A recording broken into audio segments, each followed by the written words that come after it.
الحمد لله نحمده ونستعينه ونستغفره ونؤمن به ونتوكل عليه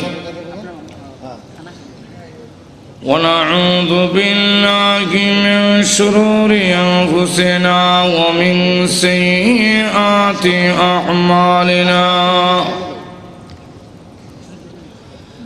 من يهده الله فلا مضل له ومن يضلله فلا هادي له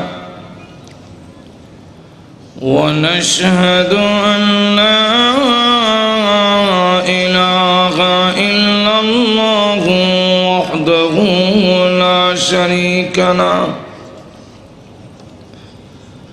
ونشهد أن سيدنا ومولانا محمدا عبده ورسوله الذي أرسل إلى الناس كافة بشيرا ونذيرا وداعيا إلى الله بإذنه وسراجا منيرا أما بعد فقد قال الله تعالى في كلامه المجيد وفرقانه الحميد أعوذ بالله من الشيطان الرجيم بسم الله الرحمن الرحيم قتل الإنسان ما أكفره من أي شيء خلقه من نطفة خلقه فقدره ثم السبيل يسره ثم أماته فأقبره ثم إذا شاء أنشره بارك الله لنا ولكم في القرآن العظيم ونفعنا وإياكم بالآيات والذكر الحكيم اللهم صل على سيدنا ومولانا محمد وعلى آله وأصحابه وسلم اللهم صل على سيدنا ومولانا محمد وعلى آله وأصحابه وسلم আজকের পবিত্র তাফসীরুল কোরআন মাহফিলের অত্যন্ত শ্রদ্ধেভাজন সভাপতি মুআজ্জাজ মুকাররম উলামায়ে কেরাম সুধী মণ্ডলী উপস্থিত প্রাণপ্রিয় মুসলমান ভাইয়েরা পর্দার অন্তরালে অবস্থানরত অত্যন্ত শ্রদ্ধেয় মা বোনেরা আমি আপনাদের সামনে পবিত্র কোরআন শরীফের সূরা আবাসের 17 নম্বর আয়াত থেকে নিয়ে কয়েকখানা আয়াত কারিমা তেলাওয়াত করেছি। তাফসীরে মাজহারিতে আল্লামা সানাউল্লাহ ভানিপতি রহমাতুল্লাহ আলাইহি এই আয়াতগুলোর শানে নজুল লিখেছেন। যাকে কেন্দ্র করে নাজিল হয়েছে, আবু লাহাবের 2 ছেলে, একটার নাম উতবা আর একটার নাম উতাইবা। এই 2 ছেলেকে কেন্দ্র করে আল্লাহ আয়াতগুলো নাজিল করেছেন। আবু লাহাব নবীজির আপন চাচা। আবু লাহাবকে আল্লাহ 3টা নিয়ামত দিয়েছেন। কয়টা? আরো জোরে কন। কি কি? 1 নম্বর হইল আবু লাহাব, তার আসল নাম আব্দুল উজ্জা, কিন্তু লোকেরা তারে ডাকতো আবু লাহাব। আবু লাহাব যার সহজ বাংলা হইল লালের বাপ। এখন কে বাপ? আগুন শব্দের অর্থ হইল আব্বা, লাহাবুন শব্দের অর্থ হইল অগ্নিশিখা, আগুনের মাথা। আগুনের মাথাটা লাল, আগুনের কালার হইল গোল্ডেন, গোল্ডেন কালার, সোনালি। মাথা হইল লাল। এই মাথাকে আরবিতে লাহাব বলা হয়। তাহলে 2টা মিললে সহজ বাংলা হইল লালের বাপ। তাহলে এবার আমি আপনাদের জিজ্ঞাসা করতে চাই, যাদের গঠন ভালো, যাদের কান চামড়ার কালার সুন্দর, এই সুন্দরটা কি তার নিজস্ব না আল্লাহর দেওয়া? আমরা যাদের নাক সেবা, আমরা কি মনে করেন মলম লাগাইয়া ডেলি টানলে এটা শুকাইব? আমরা চামড়া যাদের কালা, এরা কি বরফ দিয়ে ডেলি মরাইলে এটা সাদা হইব? তাহলে সুন্দর হওয়া, গঠন ভালো হওয়া, এটা কার দেওয়া? তো যেই আল্লাহ সুন্দর বানাইলেন, তার সেই নিয়ামতের শুকর আদায় করা উচিত কিনা? কিন্তু করিনি আমরা। বেশিরভাগ লোক আরো ভালো করে ক্লিনশিপ করে, এরপরে স্নো লাগায় আর যে অভিনয় করে, এতে বোঝা যায় হ্যাঁ ভিতরে ভিতরে কি কইতাছে বোঝা যায়। হ্যাঁ ভিতরে ভিতরে হয়তো বলতেছে যে আমার যে সুন্দর চেহারা, আমার দেখলে কে না বলবে আই লাভ ইউ। এটার নাম ওই নিমকারাম। জোরে কন্টেক্ট কিনা? বলা উচিত ছিল, প্রভু যেইভাবে আমার চেহারাকে তুমি সুন্দর বানাইছ, আমার চরিত্রটাকে সুন্দর বানাও। জোরে কন্টেক্ট কিনা? এবং এই সুন্দর চেহারা জাহান্নামের আগুনে জ্বালায়ও না। আল্লাহর নবী আমাদের শিক্ষা দিয়েছেন, এইভাবে বলবে, আল্লাহ আমাকে সুন্দর বানাইছো, চরিত্র যদি সুন্দর না হয়, চেহারা সুন্দর হইলে কি হবে? প্রভু গো, আমার চরিত্রকে সুন্দর বানায়া দাও, এবং এই সুন্দর চেহারা জাহান্নামের লাকড়ি বানায়ও না। কিন্তু ইদা না বলে উল্টারা বলে, মহিলা যদি সুন্দরী হয়, আসল বেশি স্নো পাউডার, আরো আলতাল খাতরা লাগাইয়া, উষা জুতা ভিন্দা, টাইট পিট পোশাক পইরা, অর্ধ ল্যাংটা হইয়া বিশ্ব সুন্দরী হতে চায়। আবার যুবকদের সামনে এমন ভাবে গুড়াইয়া গুড়াইয়া হাঁটিয়া যায়। জোরে কর না। মহিলাগুলো যদি যুবকদের সামনে দিয়ে এইভাবে স্নো পাউডার, আলতাল খাতরা লাগাইয়া, উষা জুতা ভিন্দা, পর্দা সারা যায়, পৃথিবীর কোন আইন দিয়ে ইফটিজিং থেকে রক্ষা করা যাবে না। কি ইফটিজিং? ইউরোপ আমেরিকা তো দেখছি রাস্তাঘাট ওই কুত্তা কুত্তি যা হয় এরাও তা হয়। আমাদের দেশে এই কালচার যারা মানে আনতে চায়, সাপ্লাই দিতে চায়, নারীদেরকে বের করে দিয়া অবাধে নারী পুরুষে একত্রিত করে সেই ইউরোপিয়ান কালচার মুসলিম দেশেও চালু করে দিতে চায়। কিন্তু এই কথা বোঝার দরকার, এদেশের মুসলমান সব কিছু দিতে পারে, ইমান কারো কাছে বন্ধক দিতে পারে না। সুতরাং প্রয়োজন যদি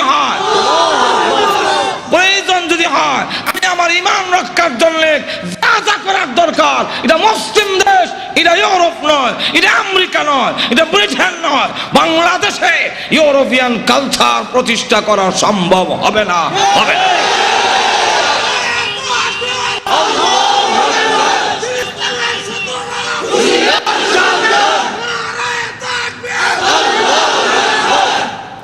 আল্লাহু আকবার। বিমানবন্দরে গেলে দেখবেন, রাস্তায় গেলে দেখবেন আল্লাহ আমরা তো কোনো রকমের চোখ নিচে দিকে চাইলে আস্তা করলো আস্তা করলো আস্তা করলো আস্তা করলো পড়লো ভিতরে তো আজার গুতায় ছায়া দেখ কি হইতেছে ছায়া দেখ বহুত কষ্ট করে কোন লাগে আস্তা করলো আল্লাহ যাইতাম না আল্লাহ যাইতাম না দুজন হাজার এখন ঠিক তাইলে মহিলারা যদি এইভাবে যায় এটা টিচিং হইবই এই টিজিং যাতে না হতে পারে এই কারণে নারীকে অবরোধের জন্য পর্দা দেওয়া হয় নাই। তাহলে আপনাদের দেশে তো এক রাস্তা দিয়ে 4টা গাড়ি যায়, এমন বড় বড় রাস্তা, সাদা সাদা দাগ দেওয়া আছে, কোন দাগে কত মাইল স্পিডে যাবে সেটাও দেওয়া আছে। আর এক দাগ থেকে আরেক দাগে গেলে আবার এখানে আপনার বাতি জ্বালাইয়া নিয়মতান্ত্রিকভাবে সাক্ষাটা যদি একটু দাগের ভিতরে থাকে তা আপনার জরিমানা 70 পাউন্ড, $115 জরিমানা লেগে যাব। এখন আমি মানব না, আমার যেমনি ইচ্ছা ডাইন বাম মানি না। যদি আমাকে বাধা দেওয়া হয় তাহলে আমার চলার পথের স্বাধীনতা হরণ করা হলো। আমি ট্রাফিক লাইট মানব না, আমি যেমনি যাবো বলে এটা কি কন মানবেন না কেন? না মানলে তো উশৃঙ্খলতা হবে, এটার নাম স্বাধীনতা না। বলে এটার নাম যদি স্বাধীনতা না হয় তাহলে ঠিক তেমনি ভাবে যে আল্লাহ পুরুষকে বলছেন এক সাইডে চলো, নারীকে বলছেন আরেক সাইডে চলো। সুতরাং এখানে যদি কোন বলে আমার নারী স্বাধীনতার নামে আমার যেমনি মন চাই এমনি চলমু, তাহলে এটার নাম স্বাধীনতা হবে না, এটার নাম উশৃঙ্খলতা হবে। সেও মরবো, আরো 2-4টা 10টা পুরুষের জাহান্নাম লইয়া গেল। অ্যালবামটি নিবেদন করছেন ইসলামী প্রযোজনা প্রতিষ্ঠান Betar Bitan audio and CD centre, Mawna Chowrasta, শ্রী। 2 নম্বর হইল আবু লাহাবকে আল্লাহ ধন বেশি দিয়েছে। ধন হওয়া না হওয়া এটাও কার দেওয়া? আর তো এটা কি আপনি মনে করেন বুদ্ধি হইলেই ধন হয়? আর তো আমাদের গ্রামে দেখছি বুদ্ধি আরেক গ্রামে বেচে, কিন্তু নিজের ঘরে চাউল নাই।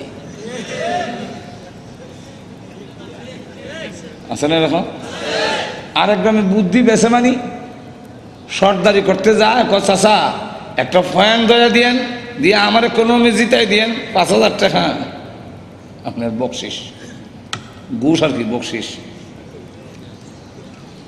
চাচাও এমন মাথার মধ্যে বুদ্ধি আল্লাহ দিয়া দিছে, উকিল মুক্তারও ফেস থেকে ছুটে দিতে পারে না, অত চলে আবার জানে না। বলবো এক ঘটনা। আমার এলাকার এক বুদ্ধিমান সর্দারে নিয়েছে ব্রাহ্মণবাড়িয়ার কোর্টে সাক্ষী দেওয়ার জন্য। বিপক্ষের উকিলে বলল, সর্দার লেখাপড়া জানে না, উকিলের মাইরও ঠিক বকু। চাইলো ফেস লাগাই দিয়া সাক্ষী বাতিল করতে।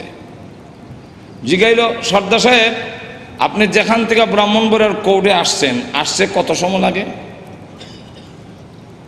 কইল যে আসার ব্যবস্থা হইল 2 রকম, হয়তো হাইটে আর নাহলে নৌকা এলে এক সময়, আইটটা এলে আর এক সময়। কোনটার হিসাব আপনাকে দেব? নৌকার হিসাব দেন। নৌকার 2 অবস্থা, হয়তো ফালে আর না হয় গুনে। আগে রশি একজনে টেনে নিত, কোনটার হিসাব দিব? ফালে আইলে এক হিসাব, রশি আইলে, গুনে আইলে। কত হলে ফালের হিসাব দেন? ফালের তো 3 অবস্থা, বাতাস বেশি হইলে এক হিসাব, বাতাস কম হইলে আরেক হিসাব, বাতাস মধ্যবর্তী হইলে আরেক হিসাব। কোন হিসাব দিতাম?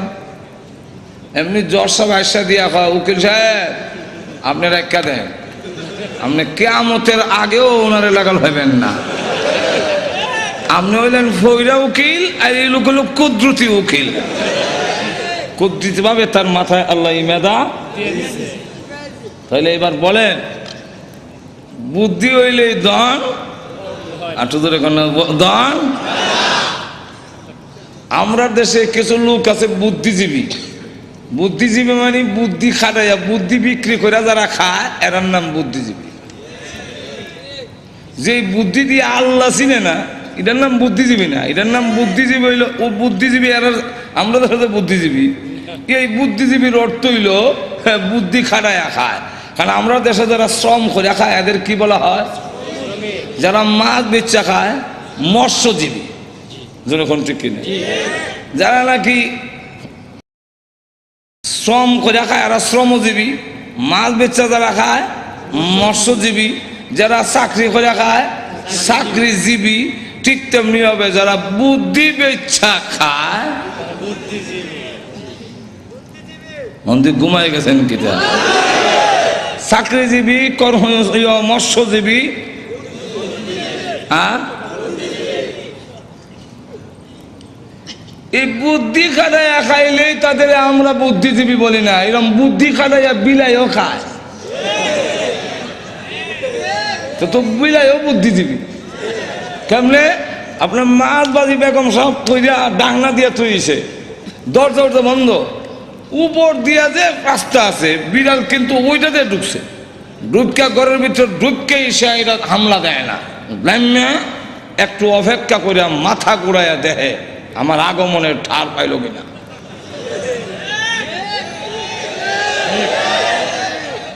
এরপরে ডাকনাটা হালাইলে যেই মাত্র একটা আওয়াজ হয় এমনি আবার সাপ, আর আপনার বেগম সাহেবটা দিল দৌড়, আরে আমার ডাকনা হলে দিছে, মাছ বাজে খেলিতেছে। দেখবেন আপনার বেগম সাহেব পাক করে আসার আগে আগে বিড়াল আবার আগে কোন দিক দিয়ে বের হতে হবে সেই জায়গায় নির্ণয় করে রাখছে আগেই, তাহলে তো বুদ্ধি কাটাইয়া বিড়ালও খায়, তাই বলে কি বিড়াল বুদ্ধিজীবী? বুদ্ধি কাটাইয়া যারা খায় তাদেরকে বুদ্ধিজীবী বলা যায় না, তারা হলো পরজীবী। আর আরেকজনের উপরে নির্ভরশীল করিয়া তার মেধারে বিক্রি করে খায়। বুদ্ধি হইলে দন হয় না, শিক্ষাগত যোগ্যতা থাকলে দন হয় না। আমাদের দেশে অনেকের শিক্ষাগত যোগ্যতা এমন ব্রিফকেজত হইতে জায়গা হয় না, তার সার্টিফিকেট এত, কিন্তু দন নাই। আর আরেক লোকের হাতে কলম দিলে সই করেন, কাগজ মাগজ ছিঁড়ে লেগ শিলু দিয়ে বুঝিছে। আর একটু জোরে কন, তাহলে দন দেওয়া না দেওয়া এটা কার? আরো জোরে আওয়াজ দিয়ে বলেন। আয়াত কোনের টাইম নেই, আল্লাহ কুরআনে বলছেন ইন্নাল্লাহা ইয়াবসুতুর রিজকা লিমান ইয়াশাউ ওয়া ইয়াকদির। আল্লাহ বলেন আমি যাকে ইচ্ছা তার রিজিক প্রশস্ত করে দেই, আর যাকে ইচ্ছা রিজিক সংকীর্ণ করে দেয়। জোরে কোন ঠিক কিনা? তো যাদেরকে আল্লাহ দন দিয়েছেন তাদের উচিত কিনা আল্লাহ এই দন দেওয়ার শুকর আদায় করা? আর তো জোরে কন। বেশিরভাগ লোক করে না, বেশিরভাগ লোক করে না। গেল দুই, কটা গেল? দুইটা। তিন নম্বরটা হইল আওলাদ হওয়া না হওয়া, এটাও কিন্তু আমাদের ক্ষমতা নয়, এটা কার? আরো যেরকম আমাদের দেশে বার্থ কন্ট্রোল, জন্ম নিয়ন্ত্রণ, বলে জন্ম নিয়ন্ত্রণ করব, বার্থ কন্ট্রোল, দুটি সন্তানই। আমি বললাম কিতা যথেষ্ট, আর যে কিছু কইলেন না। আপনার ইজ্জত নষ্ট করার জন্য যদি হয় থাকে তাহলে একটাই যথেষ্ট। আর একটু জোরে কন। আরে ভাই মানুষ করতে পারবেন না, তাহলে মানুষ করার কি কারিগর আপনি নিজে? আর একটু জোরে কন। আমাদের দেশের অনেক শিল্পপতি আছে, তার বাচ্চারা খাওয়াইতে খাওয়াইতে পোল্ট্রি মুরগের লাগান শ্বাস করাইতে পারে না, আমি মনে হয়, কিন্তু মাথার মধ্যে গোবর ছাড়া কিছু নেই। 7 বার হরাইলেও 100 বক করে না। আর অনেক লোক আছে এক তো খাওয়াইলে আর এক তো খাওয়াইতে পারে না, তার বাচ্চাকে ভালো খাওয়ান দিতে পারে না, কিন্তু 100 বক শিখাইলে 700 বক শিখে ফেলে। যদি বোঝা গেল খাওয়াইলেই ব্রেন হয় না। আপনি আমি মানুষ করার কারিগর নই, মানুষ করার কারিগরকে আল্লাহ যাদেরকে আওলাদ বেশি দিয়েছেন তাদের জন্য উচিত আল্লাহর শুকর আদায় করা। আবুল হাবকে দিয়েছেন আল্লাহ রাব্বুল আলামিন যখন তার বিশ্ব নবীকে বললেন, আগো নবীজি এবার মানুষের সামনে তুলে ধরুন লা ইলাহা ইল্লাল্লাহু মুহাম্মাদুর রাসূলুল্লাহ, আমি আল্লাহ ছাড়া কোনো মাবুদ নাই। আবুল আহাব, যে আবুল আহাবকে আল্লাহ দম দিয়েছেন, যে আবুল আহাবকে আল্লাহ রাব্বুল আলামিন মাল দিয়েছেন, সেই আবুল আহাব দুনো হাতে পাথর নিয়ে আল্লাহ নবীর সামনে এসে বলেন, ওগো মুহাম্মদ, আপনার আল্লাহ টাল্লাহর কথা আমরা মানি না। জোরে কোন নাউজুবিল্লাহ। আপনার আল্লাহ টাল্লাহর কথা মানি না আমরা আল্লাহর কথা। এই কথা বলে নবীজি যখন পাথর মারতে গেল, আল্লাহ রাব্বুল আলামিন তখন ডাক দিয়ে বলেন, ওগো নবীজি, আপনার বিরুদ্ধে আসে নাই, বরং আমি আল্লাহর বিরুদ্ধে এসেছে। অত বড় নিমক কারাম আল্লাহ তার নবীর পক্ষ থেকে জবাব দিয়ে দিলেন। আর যখন আবু লাহাব বলল, তাব্বান লাকা আলিহাযা জামাতানা, তুমি ধ্বংস হও, এই কারণে কি তুমি আমাদেরকে এখানে একত্রিত করেছিলে? আল্লাহ তার জবাবে বলেন, তাব্বাত ইয়াদা আবি লাহাব, আবু লাহাবের দুনো হাত ধ্বংস হও। একটু জোরে কর না। যেই মাত্র এই আয়াত নাযিল হয়েছে, আবু লাহাবের দুনো হাত ধ্বংস এবং ওয়াতাব্বা ধ্বংস হয়ে গিয়েছে। মা আগনা আনহু মালুহু ওয়া মা কাসাবা, আবু লাহাবের মাল আওলাদ একটাও কাজে আসে নাই, কাজে আসবেও না। আল্লাহ রাব্বুল আলামিন আরো বলেন, সায়াসলা নারান যাতা লাহাবিন ওয়া ইমরাআতুহু, আল্লাহ রাব্বুল আলামিন বলেন, অচিরেই আবু লাহাব এবং আবু লাহাবের স্ত্রী দুজন শিখাময় আগুনের জাহান্নামের আগুনে প্রবেশ করবে। এই আয়াত নাযিল হওয়ার পরে প্রশ্ন হইতে পারে, আবু লাহাবের স্ত্রীর কথা উম্মে জামিলের কথা কেন আনলো? মহিলার কি দোষ? মহিলার কথা উল্লেখ করেছেন হাম্মালাতুল হাতাব। আল্লাহ রাব্বুল আলামিন বলেন, ওই মহিলাটাও কি কারণ জানেননি? হাম্মালাতুন, বহন কর্মেওয়ালি। হাতাবা অর্থ হইল, মুফাসসিরিনে কেরাম এর সাথে দুইটা ব্যাখ্যার মিল রেখে মুফাসসিরিনে কেরাম বলেন, একটা ব্যাখ্যা হইল লাকড়ি, আর একটা ব্যাখ্যা হইল সুগুল করি। ওই আবু লাহাবের স্ত্রী গড়ে গড়ে ডেকে গিয়া বলে, তোমরা কারা গো? মুহাম্মদ আমাদের ভাতিজা এবং আমার বিয়াই, আমি তার সম্পর্কে ভালো করে জানি, তোমরা তার কাছে যাইও না, সে পাগল, তার কাছে তোমরা যাইবা না। আল্লাহর নবীর বিরুদ্ধে গড়ে হেঁটে হেঁটে গিয়ে বলে, মুহাম্মদ পাগল, তার কাছে যাইও না। আল্লাহর নবী ডাক দিয়ে বলেন, প্রভু গো, আমার আপন চাষি এবং আমার আপন লোকগুলো যদি এইভাবে অপপ্রচার করে, আমি দাওয়াতের কাজ কেমনে করব? আল্লাহ ডাক দিয়ে, নবীজি, ভয়ের কোনো কারণ নাই, মানুষের দিলের মালিক আমি আল্লাহ। আপনার বিরুদ্ধে যারা গিয়া উস্কানি দিবে এবং বলবে পাগল, এদের দিল আমি আল্লাহ ঘুরাইয়া দিব, অটোমেটিক এরা আপনার কাছে হাজির হয়ে যাবে। ঠিকই দেখা গেল, যাদের কাছে গিয়া বলে মোহাম্মদ পাগল, মোহাম্মদ পাগল, বলে হ্যাঁ, তুই বড় বড় নেত্রী নামছে কেন?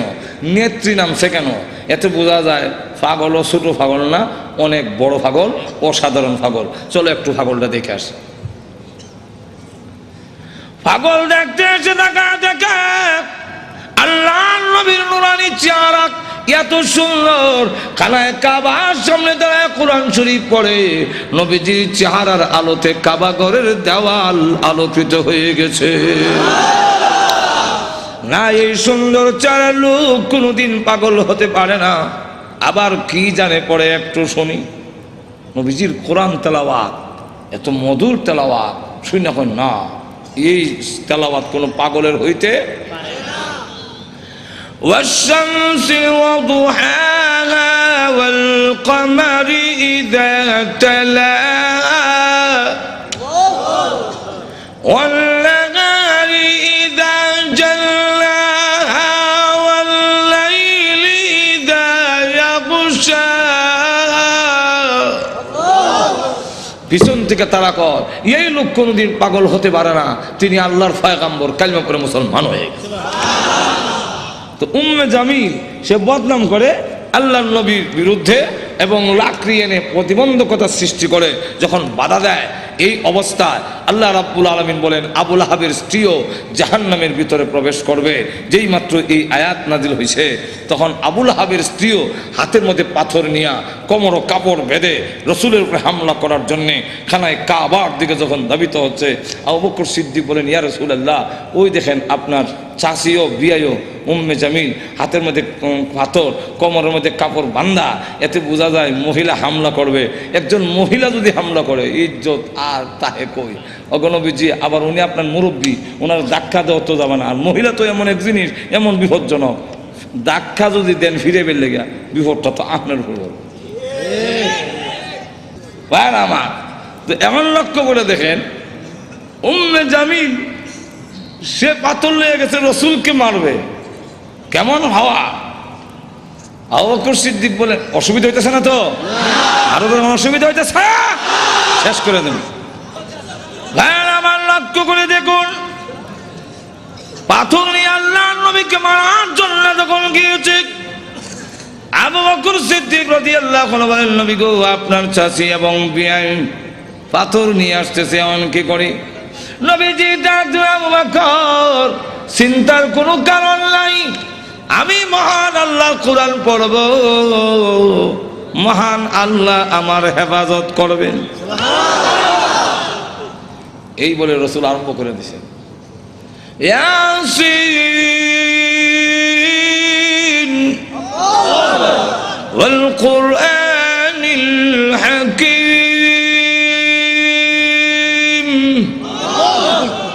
উম্মে জামিল কাছে গিয়া কয়, এ আবু বকর, একা একা বসে রইছ, তোমার সাথী মোহাম্মদ কই আজকে?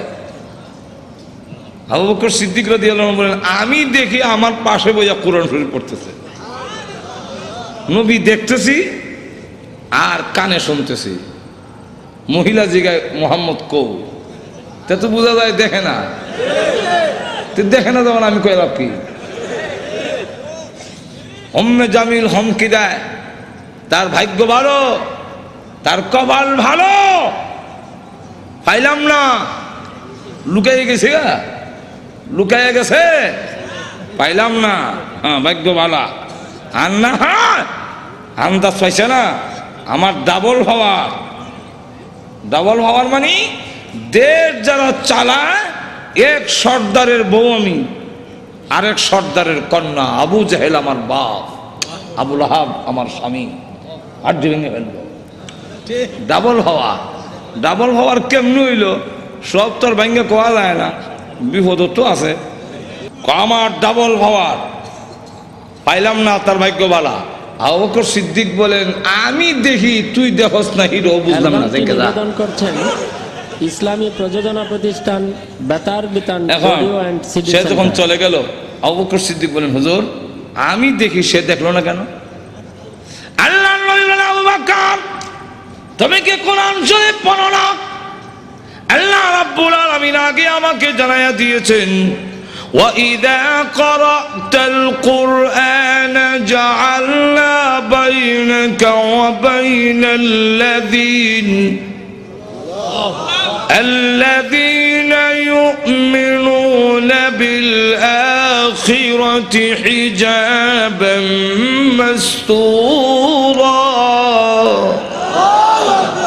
হে নবী, আপনি যখন কোরআন শরীফ পড়েন, তখন আপনার আর অবিশ্বাসী বেঈমান কাফেরের মাঝে আমি আল্লাহ হিজাবাম মাসতুরা, গোপন পর্দা দিয়া আপনারে ঢেকে ফেলি। রাসূল বলেন, আবু বকর গোপন পর্দাটা কি জানো? ওয়াল্লাহু আ'লামু রাসূলুহু, আল্লাহর রাসূল বলেন, আমি যেই দিকে তাকাই সেই দিকেই দেখি অসংখ্য ফেরেশতা আমাকে ঘেরাও করে দাঁড়িয়ে আছে। আবু জাহেল, আবু লাহাব ক্ষুব্ধ হইয়া দুই ছেলে, রসুলের দুই মেয়ের যে বিয়া করেছিল, মনে আছে তো? রসুলের কন, একটার নাম উতবা আর একটার নাম উতাইবা। রসুল প্রকাশ্য নবী হওয়ার আগে দুই মেয়ে এই দুই ছেলের কাছে বিয়া দিয়েছে, কথা বুঝছেন? এখন সে এই দুইজনের ডেকে না কয়, তোমাদের শ্বশুর মুহাম্মদের কাছে আমার এবং তোর মার বিরুদ্ধে কোরআনের আয়াত নাযিল হয়েছে, অতএব তোমরা দুজন গিয়ে মুহাম্মদের সামনে বলতে হবে আপনারা আল্লাহ টাল্লাহ মানি না। আর একটু জোরে কর না, আল্লাহ টাল্লাহ যেমন বোঝা যায় সাটা, জোরে কোন ঠিক কেমন অবজ্ঞা।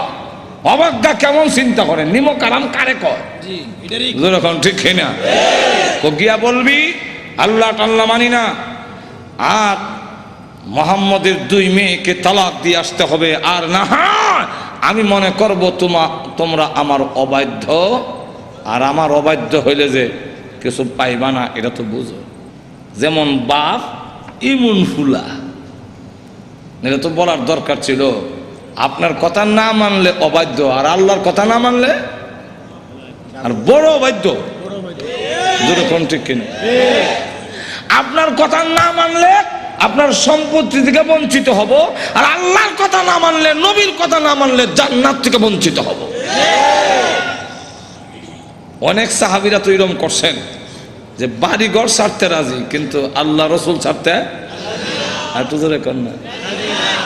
গভীর রজনীতে আল্লাহর নবী বিশ্ব নবী রাহমাতুল লিল আলামিন হুজরা শরীফ থেকে প্রচন্ড শীতের মধ্যে বের হয়েছেন। এমনি তাকায়া দেখে একজন বাঁকা হইয়া দাঁড়াইছে, সোজা হইয়া দাঁড়াতে পারে না, কাপড় এইভাবে ধরে রেখেছে।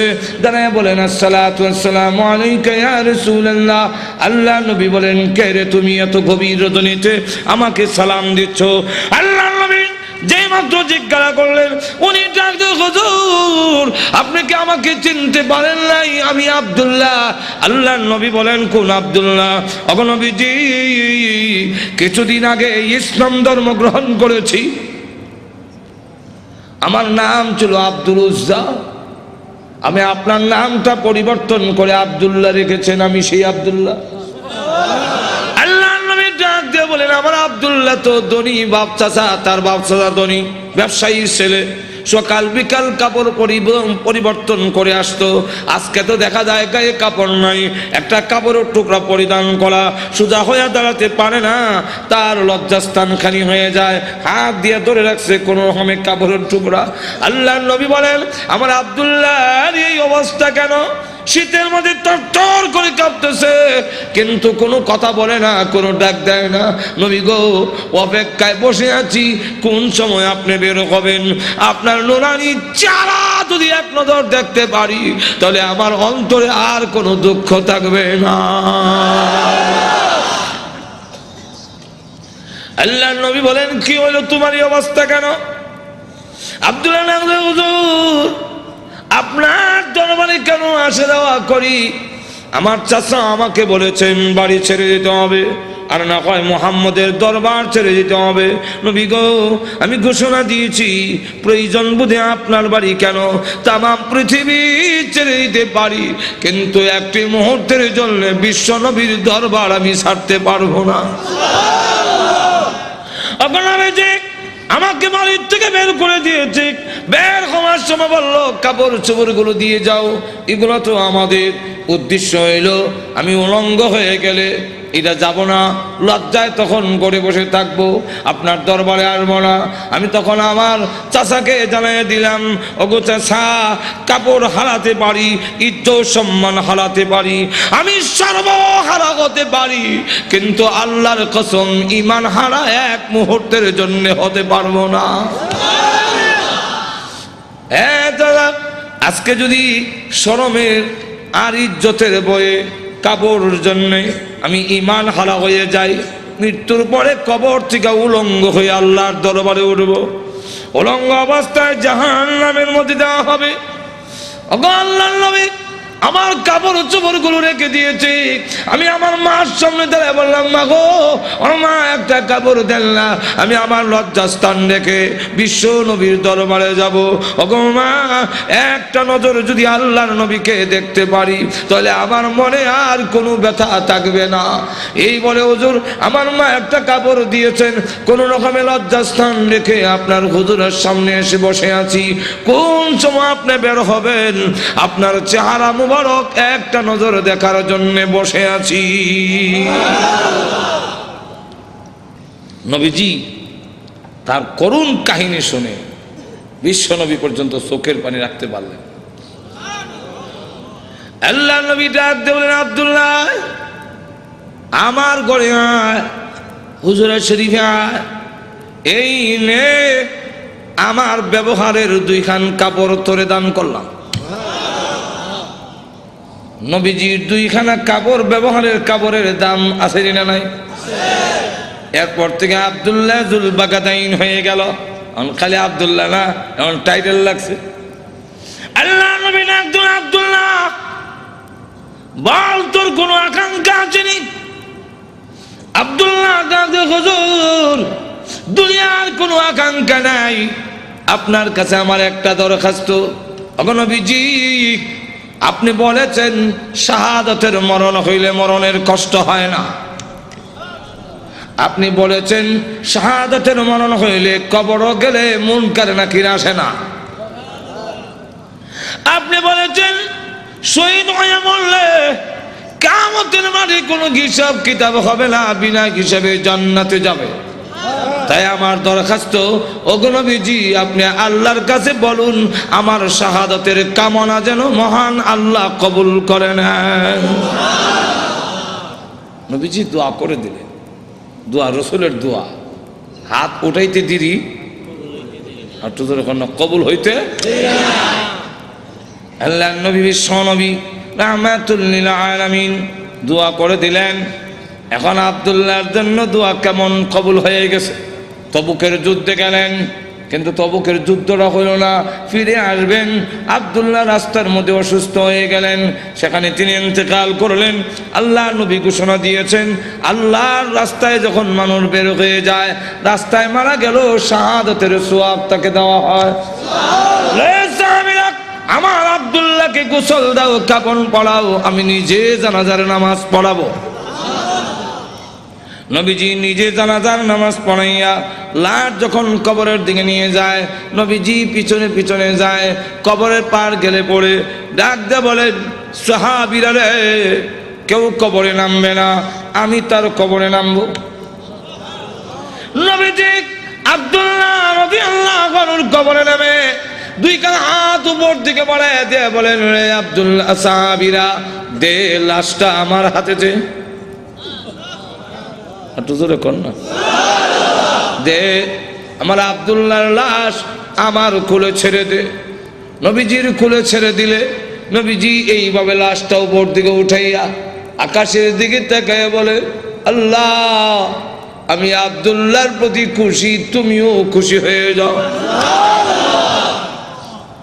আল্লাহ, এখন আব্দুল্লাহর লাশটাকে আমার কোল থেকে তোমার রহমতের কোলে আমি স্থানান্তর করতে চাই। এই কথা শুনে সাহাবীরা গইরে কবর পার কান্না শুরু করেছেন। বিশেষ করে সাদ ইবনে আবি ওয়াক্কাস রাদিয়াল্লাহু আনহু ডাক দিয়ে বলে, মাটিতে গইরিয়া কান্না আর বলে, আব্দুল্লাহ রে, এই লাশটা তোর না হইয়া আমার যদি হতো রে, আমার ভাগ্য কত ভালো ছিল রে আব্দুল্লাহ।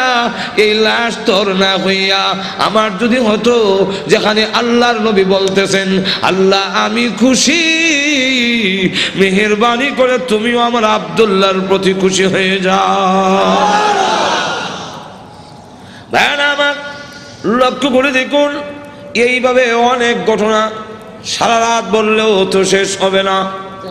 এইভাবে বাড়ি ঘর ছেড়ে দিয়েছেন আল্লাহর দ্বীনের জন্য, ইসলামের জন্য, আল্লাহ নবীর জন্য। কিন্তু আবু লাহাবের ছেলে যেমন বাবা তেমন ছেলে উতবা আল্লাহ নবীর সামনে গিয়ে বলে, ওগো মুহাম্মদ, আপনার আল্লাহ টাল্লাহ এগুলো আমরা মানি না। আর তো জোরে কর না। আর নবীজির সামনে দাঁড়ায় বলে, আপনার দুই মেয়েকে তালাক দিলাম। নবীজির তাফসীরে মাযহারিতে লেখে, আল্লাহ নবীর উপরে হামলা করে টান দিয়ে জামা ছেড়ে ফেলেছে। নবীজি চোখের পানি ছেড়ে দিয়ে কাঁদলে, হ্যাঁ প্রভু, আমার জামা ছিঁড়েছে, এই জন্য আমি ব্যথা পাইনি। আমি কত আঘাত খাইলাম তোমার দ্বীনের জন্যে, তোমার জন্যে, তোমার দ্বীনের জন্যে যদি আমি কষ্ট পাই, আমার তেমন কষ্ট লাগে না। ও প্রভু, আমার মেয়েকে তালাক দিয়েছে, এই জন্য দুঃখ লাগে নাই, দুঃখ লেগেছে। আমার সামনে যদি তোমাকে কেউ অবজ্ঞা করে, তোমাকে অপমান করে, আমি রাসূল কখনো বরদাস্ত করতে পারি না। ভাইরা আমার, বাস্তবিক যাদের ভিতরে ঈমান আছে, ঈমানদার কখনো দুনিয়ার সকল কিছু বরদাস্ত করতে পারে, কিন্তু আল্লাহ নবীকে অপমান করবে এই পৃথিবীর কোন মুমিন কখনো বরদাস্ত করবে না। এর নামই হলো ঈমান। জোরে কোন ঠিক কিনা? প্রয়োজন বোধে আল্লাহর জন্য, আল্লাহর নবীর জন্য, আল্লাহর দ্বীনের জন্য মুমিন তার জীবন উৎসর্গ করতে পারে, কিন্তু আল্লাহর অবমাননা কখনো মুমিন বরদাস্ত করতে পারে না। আমার আল্লাহর নবী, আল্লাহর মহব্বত নবীর অন্তরে বেশি না কম? আর তো দূরে কর না, সকলের চেয়ে বেশি না কম? নবীজি কান্দেন আর বলেন, প্রভু গো, আমার সামনে কেমনে কয় তুমি আল্লাহ টাল্লাহ, এত বড় নিমক কারাম আল্লাহ আমি কেমনে বরদাস্ত করি? আল্লাহ ডাক দেওয়ার, নবী গো, আমি বানাইছি নিজের সন্তান যদি নিজের দারিদ্র্যের টান মারে দুঃখ লাগে না? না লাগে? নিজের সন্তান যদি কিল মারে খাবলায় কষ্ট লাগে না? আপনার কষ্ট লাগে না, কিন্তু দেখবেন আপনার মা এই জিনিসটা বরদাস্ত করবে না। আপনার ছেলে আপনাকে যদি দারিদ্র্যের টান মারে আপনার কিন্তু কষ্ট লাগে না? আপনার যদি খাবলা মারে আপনার কষ্ট লাগে না? মাথা শুরু করে টানে আপনার কষ্ট লাগে না? লাথি মারে কষ্ট লাগে না, কিন্তু আপনার মা যদি দেখে তখন বরদাস্ত করে না। দেখি তাহলে আল্লাহ ডাক দিয়ে বলেন, আমি বানাইছি মানুষ, এই মানুষ যদি আমার সাথে বেয়াদবি করে, আমাকে গালি দেয়, আমার বিরুদ্ধে বলে, এত আঘাত লাগে না, কিন্তু আমার নবীকে যদি কেউ কিছু কয় আমি আল্লাহ বরদাস্ত করি না। আমার নবীর বেয়াদব আমি আল্লাহ ছাড় দেই না। আমার নবীর গায়ে আঘাত করলে আমার কষ্ট লাগে। সে পাথর নিয়ে আপনাকে মারতে এসেছে, এই জন্য আমি আল্লাহ আয়াত নাযিল করে জানায়া দিলাম। নবীজি এখন বদদুয়া করেন, আল্লাহ তোমার কুকুর সমূহ থেকে একটা কুকুরের উপরে মুসাল্লাত করে দাও, চড়ায়া দাও। আল্লাহ আবু লাহাবের ছেলে উতবার উপরে তুমি কুত্তা লাগায়া দাও। আল্লাহ নবীর দোয়া হোক বদদুয়া হোক, জবান থেকে বের হতে দেরি হয়, আল্লাহর দরবারে তা কবুল হইতে একটা মিনিট দেরি হয় না। আর না হয় উমর যেখানে তরবারি নিয়ে গেলেন নবীকে মারার জন্য, ঘুরে গেল আর একদিকে, ঘরের কাছে গিয়ে শুনে, সামনে গিয়ে শুনলো যে তোমার বোনের জামাই মুসলমান হয়ে গেছে। সেখানে গিয়ে যখন ঘরের সামনে দাঁড়াইছে, শুনে ঘরের ভিতর থেকে কোরআনের আওয়াজ আসে। হ্যাঁ, কিসের আওয়াজ? আস্তে আস্তে পড়তেছে, আউযু বিল্লাহি মিনাশ শাইতানির রাজীম। উমরকে কি পড়ে কলজা দিছিল না? বিসমিল্লাহির রহমানির রহিম।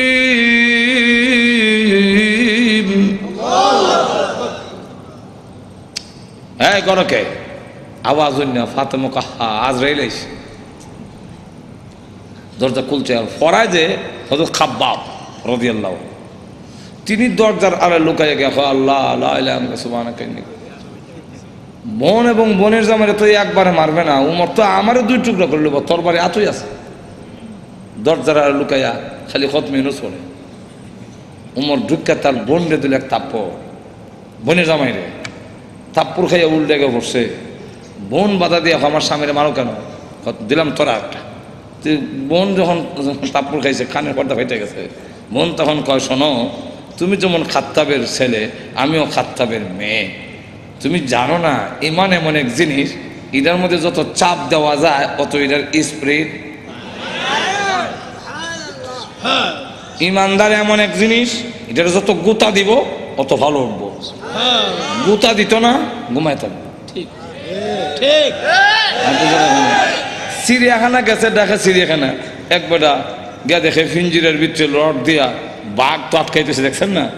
তো চিড়িয়াখানা এটা তো আর উন্মুক্ত না, সে যেভাবে মুক্ত গরু ধরে খাইতো এভাবে তো আর খাইতে পারে না। সামান্য খাওয়ান ভাই করে রয়েছে। তো ধর্ষণার্থী একজন দেখুন না, এক লোকটা কয় এটা শুনছি বাঘ, এটা দিয়ে ছাগল। বাঘে না মানুষ দেখলে তর্জন গর্জন করে, এটা দিয়ে কিচ্ছু কয় না।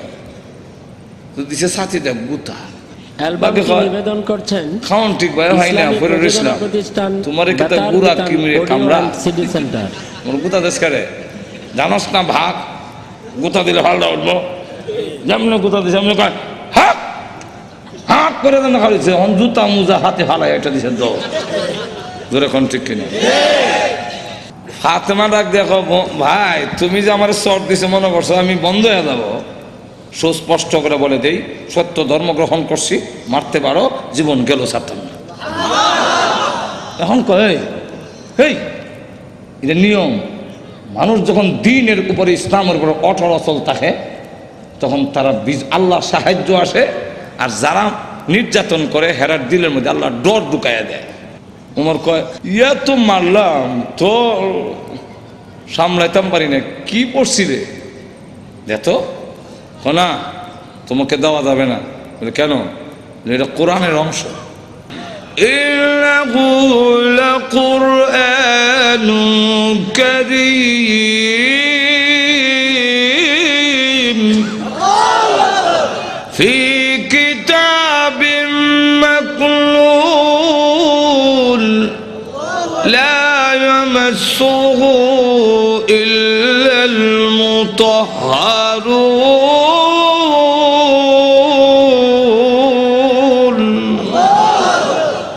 সম্মানিত কোরআন লোহে মাহফুজে সংরক্ষিত, এটা স্পর্শ করা যায় না অপবিত্র অবস্থায়। তখন কি করতে হবে? বলে গোসল করে আও, কাফেররা তো মুত্তা ফানি লয় না, তুমি মুত্তা পরিষ্কার হয়ে আও দিছে। এখন হয়ে আছে কোরআন পড়ে তাহা মা আনজালনা আলাইকাল কুরআনা লিতাশকা। পড়তে পড়তে যখন ওই আয়াত পর্যন্ত গেছে ইন্নানি আনাল্লাহু লা ইলাহা ইল্লা আনা ফা'বুদনি,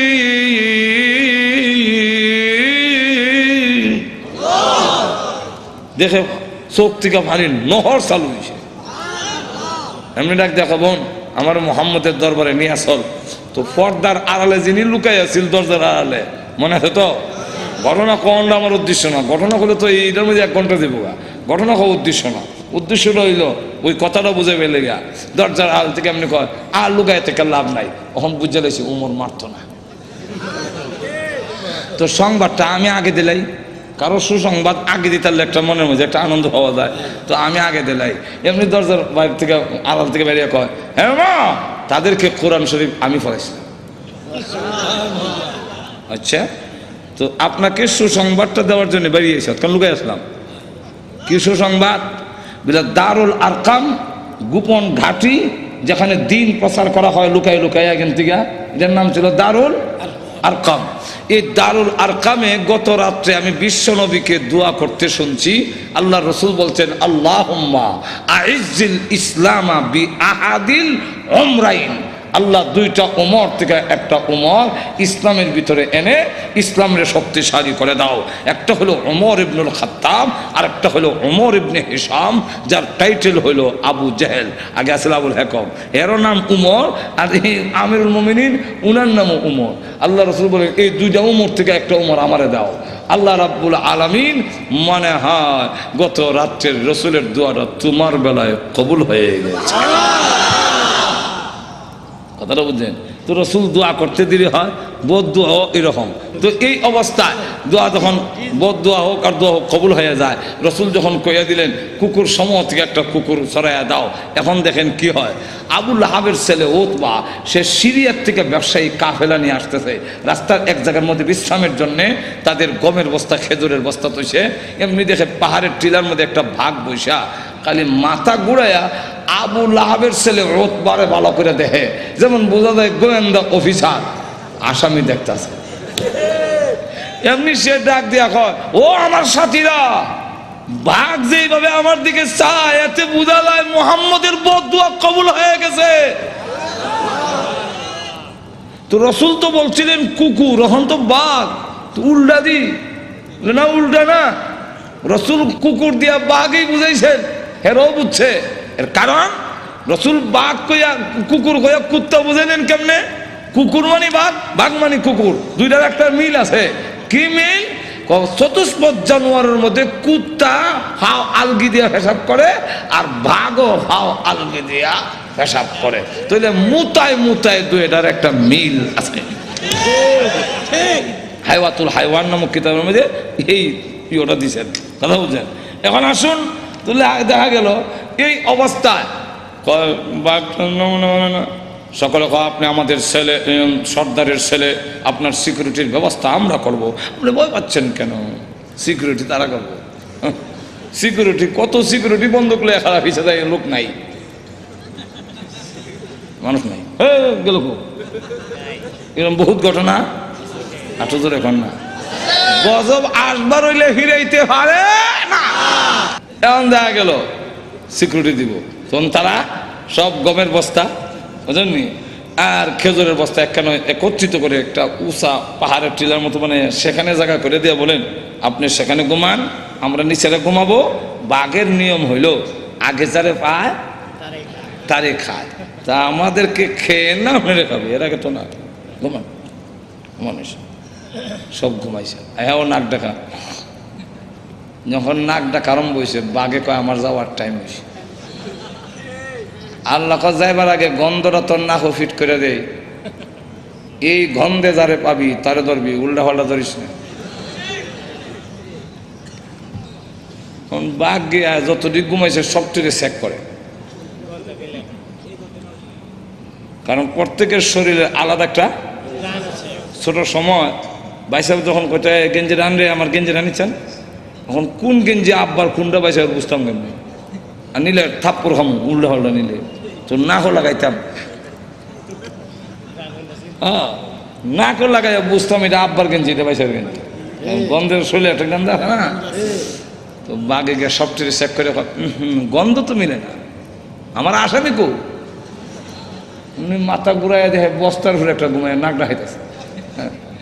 তাহলে এটা দেখে ফেলি, লাভ দিয়া বস্তার উপর উঠছে, ওইটা নাক লাগাইতে পারে, এই যে আমার আসামি বলা হচ্ছে। নিচে নিয়া মাথা এখানে, পা এখানে, হাত এখানে, নাড়ি বুড়ি এখানে, আলাদা আলাদা করিয়া মাছের ভাগার মতো ছড়াইয়া বাঘ আবার গিয়া টিলাত বৈশা পলক দৃষ্টিতে তাকে রয়েছে। এরা ঘুম থেকে উঠতে যখন চিৎকার দিবে, আমি আনন্দ করব, আল্লাহর এবং নবীর দুশমনরে আমি খতম করেছি। এরা ঘুম থেকে সিকিউরিটি দিল, সিকিউরিটি আমাদের শেষ করে ফেলেছে, আমি করছি। আল্লাহ তখন আয়াত নাযিল করলেন, এই হলো শানে নজরুল, আয়াত নাযিল করে বলেন কুতিলাল ইনসানু মা আকফারাহু,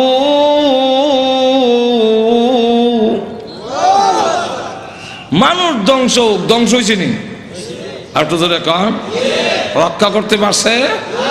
আপনি আমিও ধ্বংস হব মরণের সময়, কেউ আমাদের রক্ষা করতে, আর তো জোরে কম কাল্লা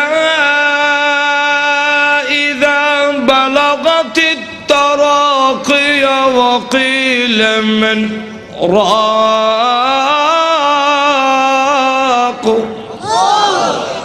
যখন কন্ট্রোলারে জানা আসবে কেউ রক্ষা করতে পারবে না। আল্লাহ তখন আয়াত নাযিল করে বলেন কুতিলাল ইনসান, মানুষ ধ্বংস হোক, মানুষ বড় অকৃতজ্ঞ। এখন আল্লাহ এক একটা নিয়ামতের কথা তুলে ধরে বলেন, তুই যে অতিকৃতজ্ঞ হইলে একটু চিন্তা করলি না?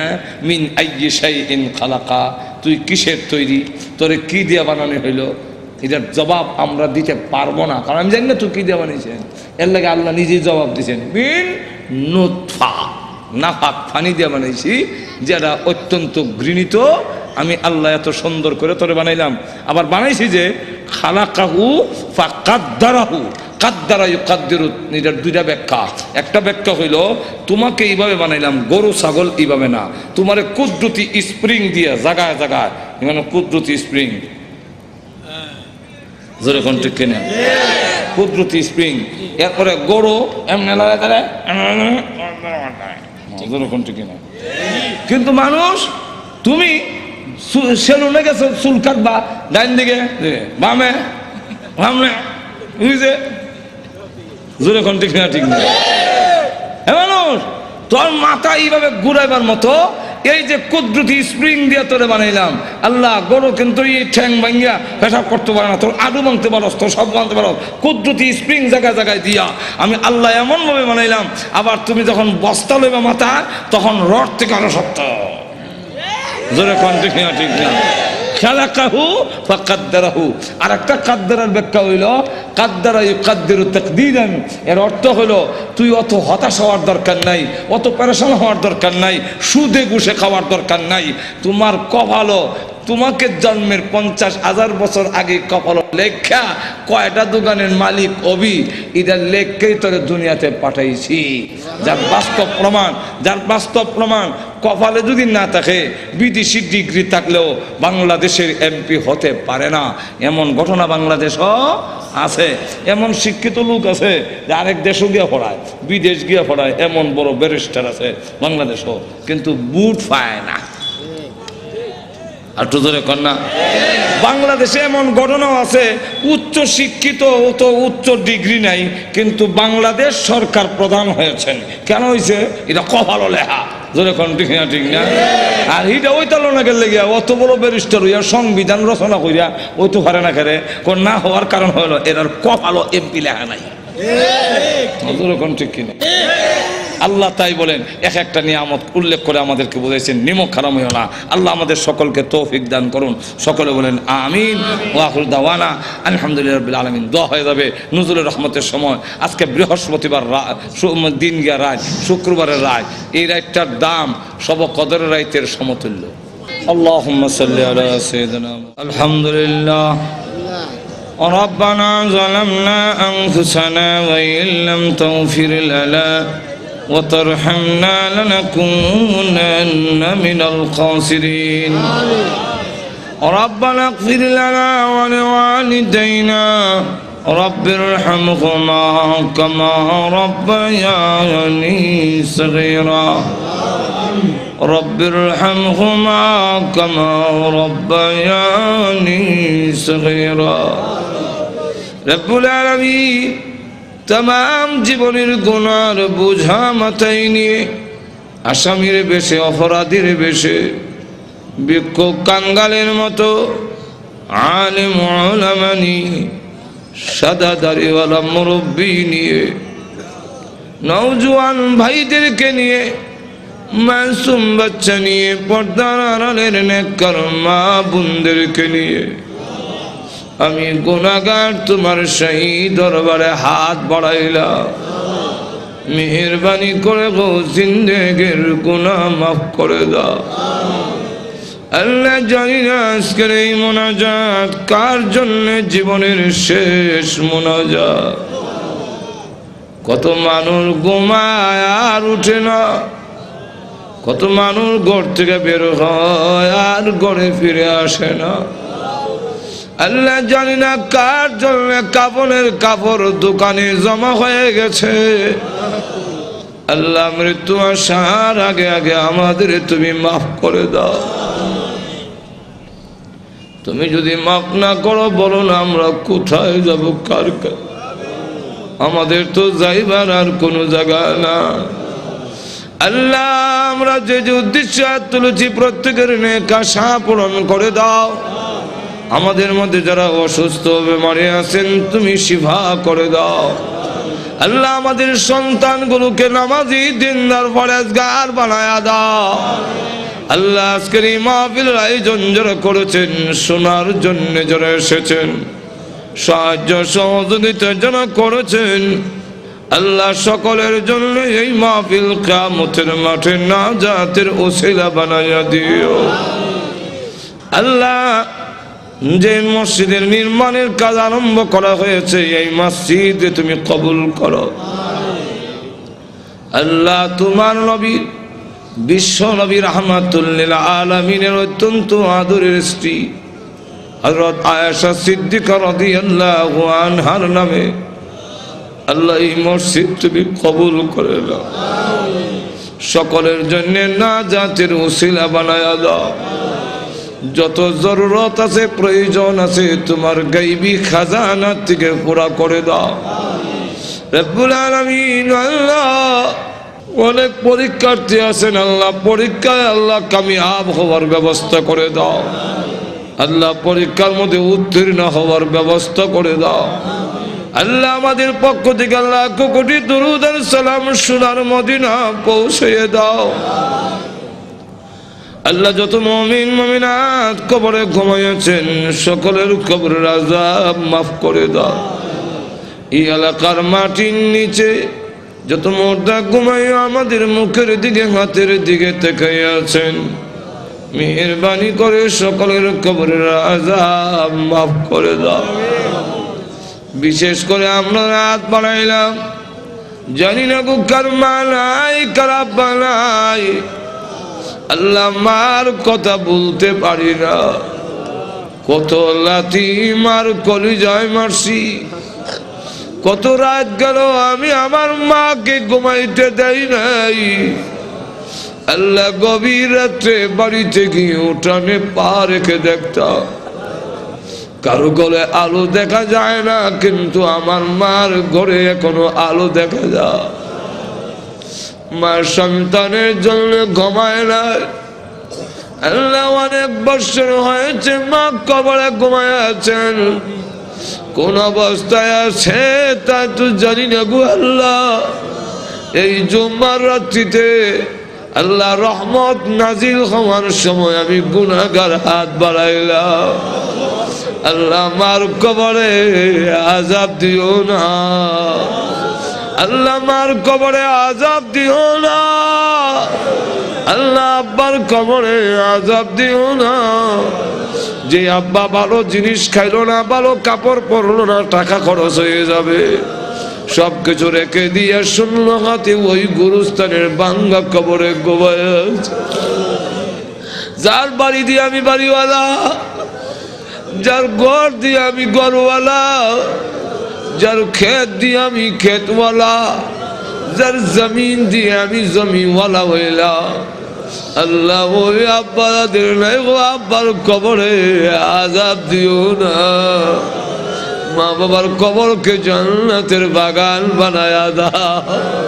আল্লাহ আমাদের উস্তাদ পীর মাশায়েখ যারা দুনিয়াতে নাই, আল্লাহ ও প্রভু ওনাদেরকে জান্নাতের সুউচ্চ মর্যাদা দিয়ে দাও।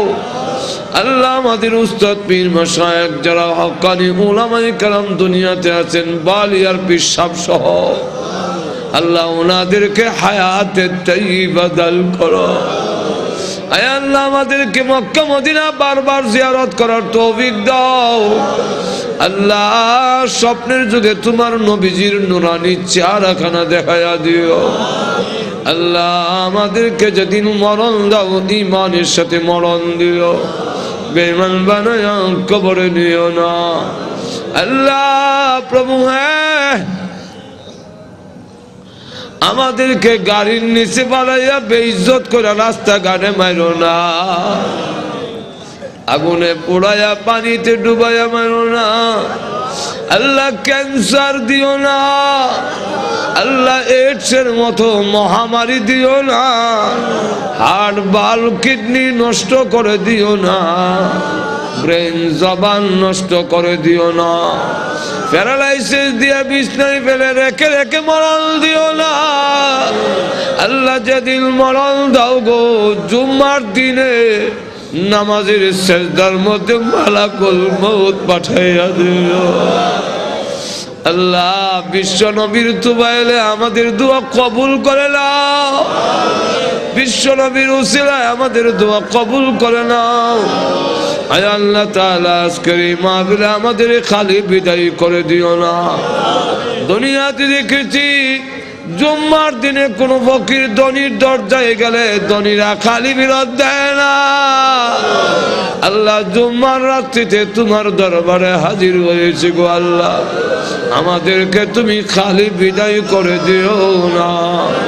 ربنا تقبل منا إنك أنت السميع العليم وتب علينا إنك أنت التواب الرحيم আল্লাহ ইন্তেজামিয়া কমিটি বহু পরিশ্রম করে এই বিশাল সুন্দর এক মাহফিল করেছেন আল্লাহ জান মাল দিয়ে আল্লাহ ওনাদেরকে কবুল করো ওনাদেরকে হায়াতের তাইয়্যিবা দাও সমস্ত বেলা মুসিবত থেকে হেফাজত করো আয় আল্লাহ বেমার অসুখ থেকে আল্লাহ হেফাজত করো আল্লাহ পূর্ণ সুস্থতা দান করো ব্যবসা বাণিজ্যের মধ্যে বরকত দাও ইয়া আল্লাহ সহি দ্বীনের উপরে পরিচালিত হওয়ার জন্য কবুল করে নাও তোমার দ্বীনের মুজাহিদ হিসেবে কবুল করে নাও সাল্লাল্লাহু তাআলা আলা খাইরি খালকি মুহাম্মদ ওয়া আলিহি ওয়া সাহবিহি আজমাইন আমিন আমিন বিরহমাতিকা ইয়া আরহামার রাহিম